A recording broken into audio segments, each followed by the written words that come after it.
അപ്പോൾ ഇതേപോലെ ഞാനൊരു അടപ്പെടുത്ത് വെച്ചിട്ടുണ്ട്. അപ്പോൾ നമ്മൾ കുട്ടികളുടെ മരുന്ന് അതേപോലെ വലിയവരുടെ ആണെങ്കിലും മരുന്നിലേക്ക് ഉറുമ്പ് കയറാറുണ്ടല്ലേ. അപ്പോൾ അങ്ങനെ ഇല്ലാതിരിക്കണമെങ്കിൽ ഇതേപോലെ ഒരു അടപ്പിനകത്ത് കുറച്ച് നമ്മുടെ ടാൽക്കം പൗഡർ ഇട്ട് കൊടുക്കുക. അതിനുശേഷം നമ്മൾ ആ മരുന്ന് അതിനകത്ത് വെക്കുകയാണെങ്കിൽ ഉറുമ്പൊന്നും കയറാതെ തന്നെ നമുക്ക് നല്ല സുരക്ഷിതമായിട്ടിരിക്കും കേട്ടോ. അപ്പോൾ ഏത് ടോണിക്കോ അതായത് മരുന്നാണെങ്കിലും നമ്മൾ ഇതേപോലെ വെച്ചാൽ മതി. അപ്പോൾ അതിനകത്ത് ഉറുമ്പും കാര്യങ്ങളൊന്നും കയറില്ല. കാരണം പൗഡർ നമ്മൾ ഇട്ട് കൊടുത്തിരിക്കുന്നതുകൊണ്ട് ആ ഒരു സ്മെല്ല് ഉള്ളതുകൊണ്ട് ഉറുമ്പ് കയറാറില്ല. അടുത്ത ടിപ്പിലോട്ട് കിടക്കാം. അപ്പോൾ നമ്മൾ കത്രികയൊക്കെ മുറിച്ച് കൂട്ടണമെങ്കിൽ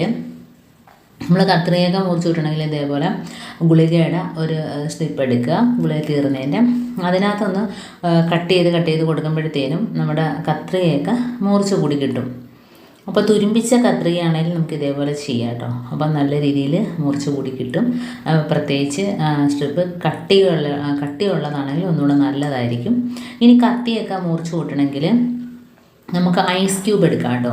അപ്പോൾ ഐസ് ക്യൂബിനകത്ത് ഒന്ന് മുറിച്ച് കൊടുക്കുകയാണെങ്കിൽ നമ്മുടെ കത്തിയൊക്കെ നല്ല രീതിയിൽ മുറിച്ച് കൂടി കിട്ടുവേ.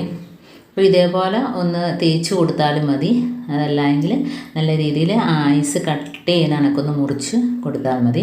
അപ്പം വലിയ കത്തിയൊക്കെ ആണെങ്കിൽ പ്രത്യേകിച്ച് നല്ല രീതിയിൽ മുറിച്ച് കൂടി കിട്ടും. ചെറിയ കത്തിയൊക്കെ ആണെങ്കിൽ നമുക്ക് എങ്ങനെയും നമുക്ക് മുറിച്ച് കൂട്ടാം. പക്ഷെ വലിയ കത്തിയൊക്കെ മുറിച്ച് കൂട്ടണമെങ്കിൽ ഇതേപോലെ ഐസ് കട്ടയ്ക്കകത്ത് ഇതേപോലെ ഒന്ന് കട്ട് ചെയ്ത് കൊടുത്താൽ മതി. അപ്പം നല്ല രീതിയിൽ മുറിച്ച് കൂടി കിട്ടും കേട്ടോ. എന്നിട്ട് ഞാൻ കാണിച്ചു തരാമേ. നമ്മൾ വാടിയ ഒരു കറുത്ത പഴത്തിൻ്റെ തൊലിയാണ് അത്. നല്ല രീതിയിൽ നമുക്ക് മുറിച്ചെടുക്കാനായിട്ട് പറ്റുന്നുണ്ട്. സാധാരണ വാടിയ തൊലി നമുക്ക് കത്തിയിൽ മുറിച്ചെടുക്കാൻ പാടായിരിക്കും ഇത് കേട്ടോ. അപ്പോൾ ഐസ് ക്യൂബിനകത്ത് ഇതേപോലെ ചെയ്തുകൊണ്ടാണ്.